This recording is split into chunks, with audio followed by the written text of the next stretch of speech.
Sapat na nga po ba na sumampalataya at tanggapin lang ng tao ang Panginoong Hesukristo para siya maligtas pagdating ng araw ng paghuhukom? Basahin natin ang nakasulat po dito po sa Santiago 2:14 at 22.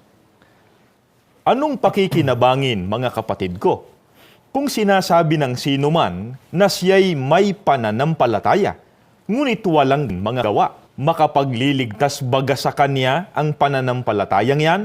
Nakikita mo na ang pananampalataya ay gumagawang kalakip ng kanyang mga gawa at sa pamamagitan ng mga gawa ay naging sakdal ang pananampalataya. Alinsunod po sa ating binasa upang pakinabangan ng tao ang kanyang pananampalataya, dapat itong maging sakdal sa pamamagitan ng gawa.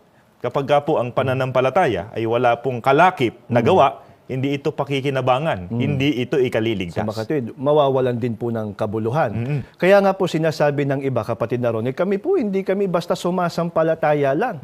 Nagsasagawa kami ng pagsamba, nagsasagawa kami ng paglilingkod na ipinatutungkol namin sa Panginoong Diyos.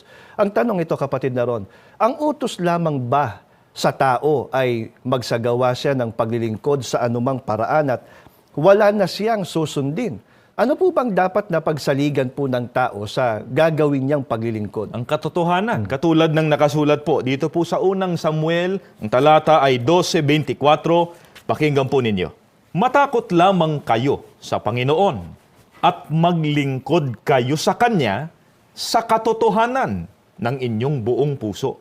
Mga kaibigan, tama po na ang tao ay dapat maglingkod sa Diyos ng buong puso at buong taimtim. Subalit, ito po ay dapat isalig sa katotohanan.